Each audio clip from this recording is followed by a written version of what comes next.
मुबारकपुर के करीब union council मुसावा के आबादगारों और जमीयत उलमा इस्लाम JUI के रहनुमाओं ने धान सारों के कम निर्ख और कटौती के खिलाफ एहतजाजी मुजाहरा किया। मुजाहिरीन ने जैकब आबाद मेन रोड पर धरना देकर ट्रैफिक मुअत्तल कर दी। एहतजाज की क़ियादत मौलाना खालिद महमूद चुनो, मौलाना हिम्मत अल्लाह बरलो, मोहम्मद नवाज बरोही, अब्दुल करीम चुनो और दीगर रहनुमाओं ने की।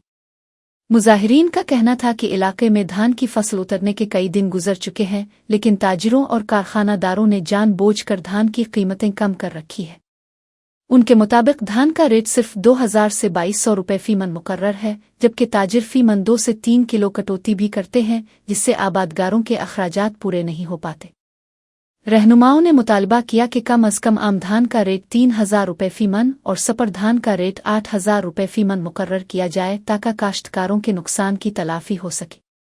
उन्होंने ज़िले इंतज़ामिया और सूबाई हुकूमत से मुतालबा किया कि वो फौरी तौर पर धान के निर्ख बढ़ाने के इक़दामात करें, ताकि आबादगारों की मुश्किलात कम हों और माशी बहरान से निजात मिल सके।